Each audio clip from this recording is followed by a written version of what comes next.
பேசுங்களே.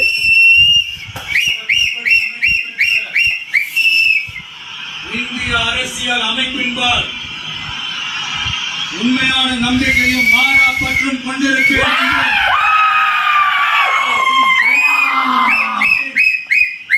ஒப்பில்லாத முழு முதல் ஆட்சியையும் ஒருமையையும் தமிழ்நாட்டு அரசின் முதலமைச்சராக படியும் என் கடமைகளை நிறைவேற்றுவேன் என்றும்